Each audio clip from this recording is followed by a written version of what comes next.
Hey everyone, welcome back to Breakthrough Innovation, where we uncover what it really takes to lead change, create value, and build what's next. I'm JL Heather. Preston will hopefully be back next episode, but until then, it's just me. Together with Preston, we lead Centered, a firm that helps organizations navigate complexity, spark creativity, and unlock the full potential of their teams through innovation coaching and strategy. Today's guest is someone I'm really excited about, and he brings something every leader and innovator needs, but rarely talks about with any sort of level of seriousness. And that is the strategic power of humor. We're joined by Conor Cunneen, known as worldwide as Irishman Speaks, which I'm sure there's a story there. We might have a chance to hear it today. And he's an award winning business humorist, keynote speaker, and former marketing executive whose mission is simple: improve people, performance, and productivity with a smile. Conor blends Irish wit, sharp business insight, and deep knowledge of human psychology to help leaders close sales, build trust, and create emotionally resonant communication. A Chicago Humorist Speaker of the Year, a two-time cancer survivor, and a proud recipient of the President's Gold Medal for Volunteer Service, Conor is both hilarious and profoundly grounded. His work shows that humor isn't a gimmick. It's a neuroscience backed tool that accelerates connection, strengthens persuasion, and transforms the way teams and customers experience you.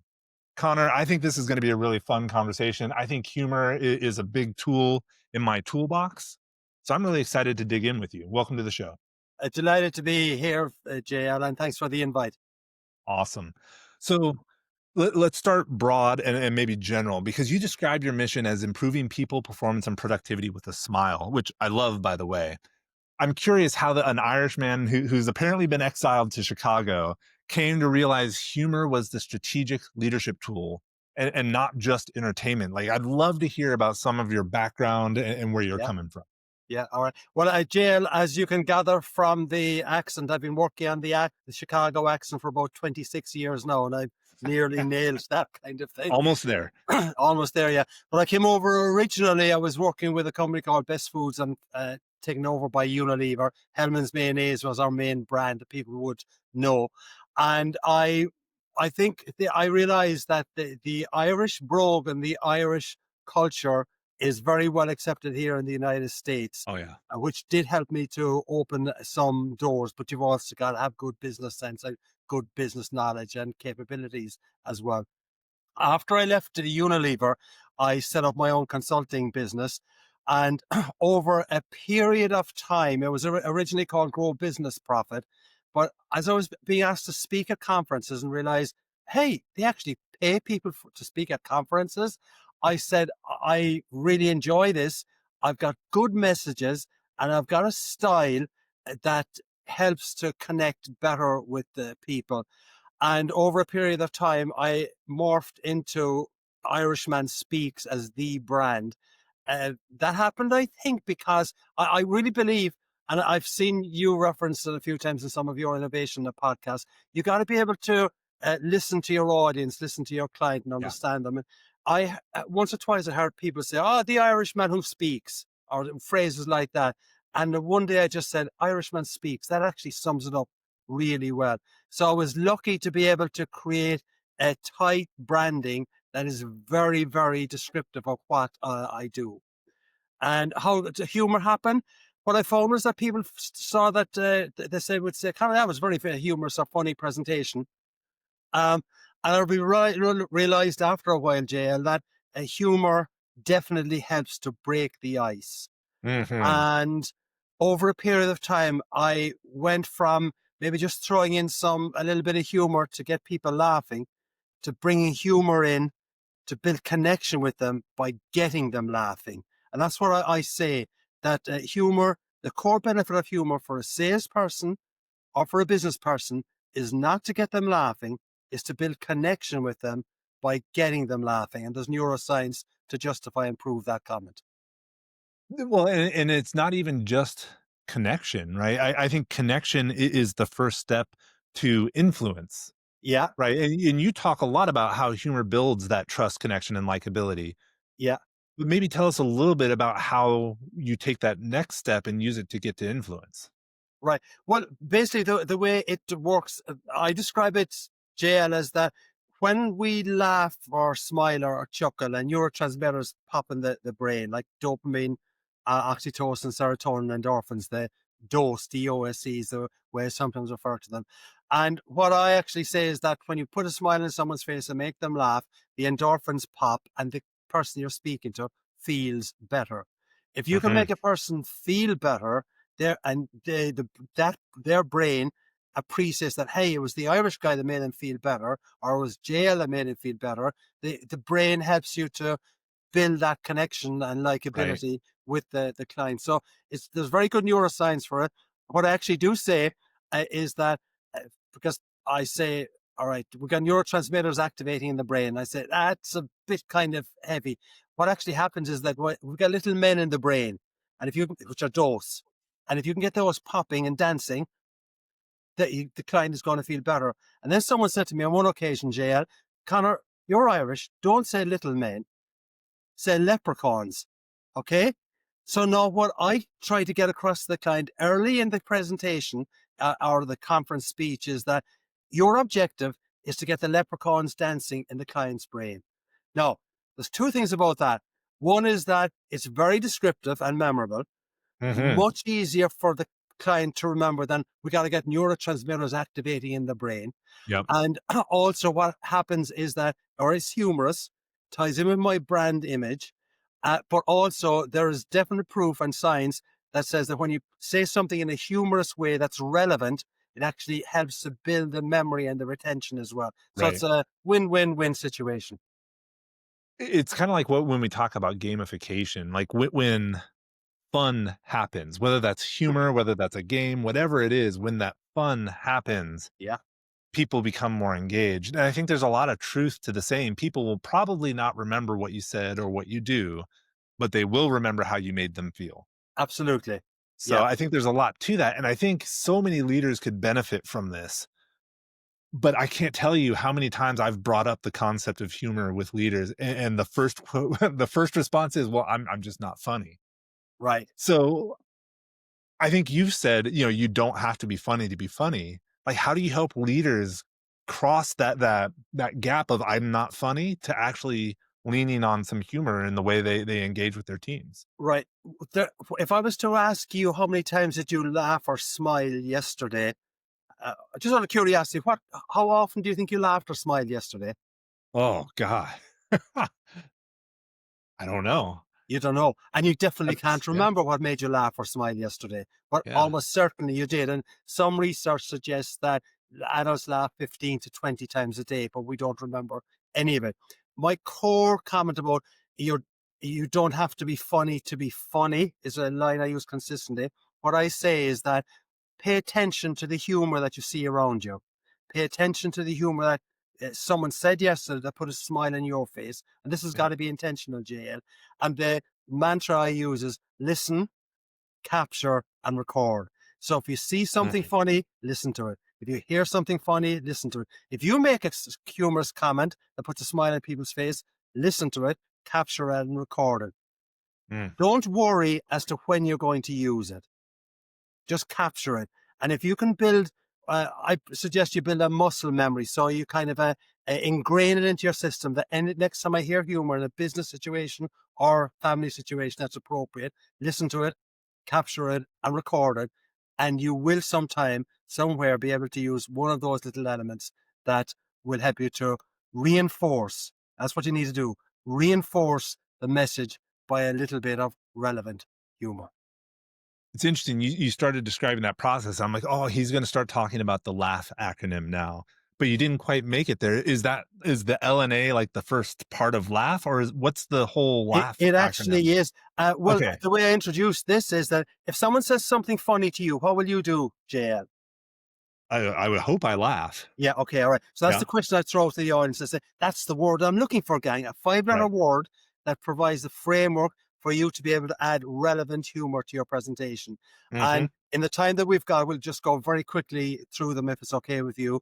The Yeah, first one is listen, which was what you addressed. All right. yeah. So when you see something funny, If you hear something funny, just listen to it, capture it, and record it. And that in a sense, is the core message that I get across. The second message I get across is A, and we'll take U together, okay? Um, A is about anecdotes. So if you hear a funny anecdote, listen to it, capture it, and record it. The funniest anecdotes, JL, are the ones that are uncomfortable. Okay. Hmm. The Yeah. funny stories that your friends told you in the last few days that you laughed at were not stories where everything was perfect. Right. You laughed because there was something uncomfortable there. I'll give you just an example of that now, very briefly. We'll come to the G&H in a second. Um, I speak a lot to manufacturing organizations, safety conferences, and those kind of areas. And I tell people that the definition of safety I heard on one occasion was you come into work with 10 fingers and toes and you leave with 10 fingers and toes. Now, Yeah. to do that, though, you've got to be aware of your surroundings. And if you, as a manufacturing audience, a safety audience, are not aware of your surroundings, you're going to end up in trouble. Let me give you a quick illustration. My son was telling me a story that he was in a friend's house. They were about to go to some concert. My son John was needed to go to the boys' room, and as we say in Ireland, he went for a long sitting. Okay, right. So when you're finished the long sitting, the last thing you want to do is leave your mark in the friend's house, obviously. Okay, but John actually picked up the aerosol can right beside him and sprayed it aggressively. It was shaving foam, which kind of Oops. delayed things a little bit. No, the point about that for you as a safety or manufacturing audience is that John was not aware of his surroundings, was not paying attention to the conditions that were required to get out of that Yeah. process safely. And for you as a manufacturing audience, if you don't pay attention to your surroundings, if you don't read the details, follow instructions, you, like John and the shaving foam, are going to get into trouble. Okay. So now there's a few things about that. One is it's a relevant story that I can actually use for that message. It's not something that happened to me, but John told me about it. I listened to it, I captured it and recorded, and I said, I'm sure I'll be able to use that sometime. I think Oh within a yeah. few hours, I was able to figure out how to use it. So when something humorous happens, or you hear about an anecdote or something that's slightly wrong, but there's an okay ending to it, ask yourself, wow, can I use that sometime, somewhere? And you may not be able to identify right now where you'll use it, but later on, though, you will be able to use it. So we got listen, anecdote, uncomfortable. G is for the Googler, as I call it, or I tell people to Google on the Bing. It, all right. And so if you're doing a sales conference, uh, just Google for uh, humorous quotes about manufacturing or Yeah. humorous quotes about selling software, those kind of things.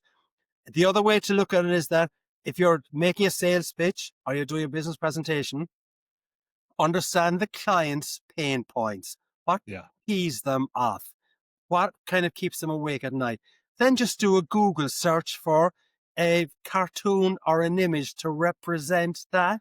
So then when you go Yep. into the presentation, you say, gang, I know that you're having major problems here with software development and maybe something similar to what we're seeing here on this slide. Okay. So you've Yep. Googled on the Bing, as I say, for the information. And then when you uh, get that, just drop it in. One other quick point about Googling on the Bing. I was back in Ireland a few months ago talking to my brother-in-law, and he asked some question. I said, Finbar, Finbar's the name. Finbar, Google on the Bing. And Finbar said, that's funny. I said, Finbar, I heard that line from you about 6 years ago. And I listened, I recorded, I captured. He had totally forgotten it, where it's a simple line that's actually quite humorous, with a smile on people's face. But again, listen, capture, and record is what I did. And Yep. the final element of the laugh acronym, JL. So I'm going to listen, anecdote, uncomfortable, Google on the Bing. The final one is H, which is about going from he to ho, ho, ho. And what I mean there is this is probably a bit more advanced once you get used to the concept of adding humor, is that if you say something at a presentation that gets a little chuckle, pay attention to it. Then ask yourself later on, hi, can I go from a he to a ho there? And quite likely, as you get more skilled in this, you will be able to do that. And ultimately, then you'll go from putting a smile on their face to maybe a chuckle and ultimately a laugh. But the Right. bottom line, JL, is that for most of people, don't worry about trying to make people laugh. Huh? What did he say? He's talking about humor. I said, don't worry about trying to make your clients laugh. Set yourself a goal to put a smile on their face. Yep. And you can do that. And the first smile will help you get the second smile, the third smile, and maybe a Absolutely. chuckle, etc. Humor is a strategic business tool that not enough people pay attention to. Well, I kind of get the feeling that trying to make people laugh is kind of like trying to get a date. The harder you try, the more you fail. Right. I Yeah, think you do kind of have to let it happen to some extent. You have to kind of weave it in sort of I don't want to say inconspicuously, but like you can't make it feel pushed. yeah, Right. absolutely. And this is where strongly believe. One is that um, do it gently initially until you get better at it. And it's a skill set. And you, when you were starting off your podcasting, you're way better now at podcasting than you were when you started off, even though you were probably very good at the start. And it's the I don't same know. You with haven't any seen my human, early episodes. yeah, true. Yeah, yeah. So, I mean, if I can convince my audience that about the neuroscience related to humor, and it is valid, and there's no doubt about it, we know that. I think it was I can't remember who said it, but the smallest, shortest distance between two people is a smile. Yep. If you believe that, and I think we do, then it's kind of behoves you as a good salesperson or a good business person. Hey, this is a skill set that I can develop by listening, capturing, recording that will help me to grow my sales revenue or my business or my ability to connect with my Yeah. audience. Well, and what I love about this whole conversation is when we talk about innovation, the things you're talking about with humor, they're the things that create the conditions for teams to trust, for teams to move forward. And that's the conditions needed for that bold thinking we want out of innovation. So I love all of this. I do want to leave the audience with maybe a deeper thought here. And I'm curious, what is the one piece of advice you want the leaders, the listeners to walk away with when it comes to using humor with purpose? Right. I would say to, if you can accept and understand that humor is a strategic business tool, and there is neuroscience evidence to support that. Now, that is the motivator. So now you know that this is a business tool that if I implement effectively, it will help me to grow my business. So now, how do I start implementing that effectively? I do it by taking the LAUGH acronym, but primarily listen, capture, and record. You don't need anything else from the Irishman. Just start doing that, build it into your muscle memory, ingrain it in there that I will listen, capture, and record each piece of humor or relevant humor. And you're going to build a bank of information and data, JL, that will be useful sometime, somewhere for your next presentation or sales pitch. Oh, I love that. And maybe the yes and to that. Not only will you be able to be more successful in business sales and anything like that, I'm willing to bet as you get better at humor, you're going to enjoy it all a little bit more. Oh, no doubt about. I mean, the line I always give it, and again the other day, just coming back from Ireland, I like to put a smile on people's face, and I know I benefit from it. So getting on the plane, and if I get on any of the planes here, Southwest or JetBlue or any one of them, I always say to the flight attendant, "I'm in seat 22C. Can I have my eggs over easy and crispy bacon on the side?" All of the time. Always gets a laugh. Sometimes Yeah. they will say, "Oh, and would you like champagne with that, sir?" Or they will say, "Yeah, I wish." But it puts a smile on their face, Yep. and I'm walking down the aisle and I've got a smile on my face. I've benefited from putting a Yep. smile on their face as well. Absolutely.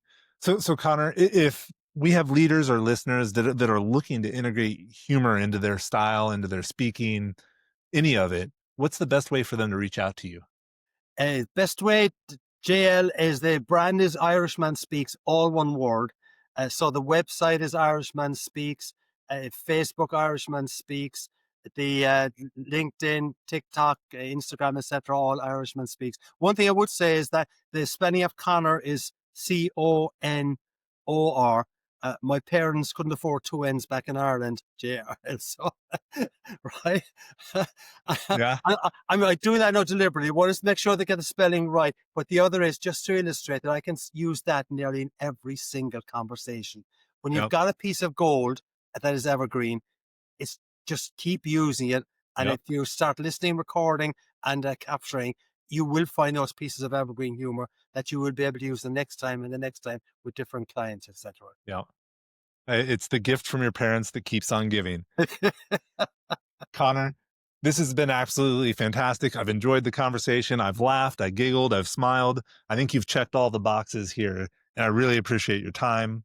For everyone else who's still here while you're down there leaving that 5-star review, I'd love to hear from you in the comments. How are you using humor? Or how have you seen humor used effectively? What's a good joke? We'd love to hear.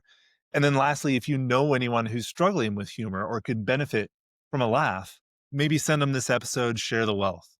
Connor, thank you again. Again, fantastic episode. Had a lot of fun. For everyone else, we'll see you next time on Breakthrough Innovation. Cheers.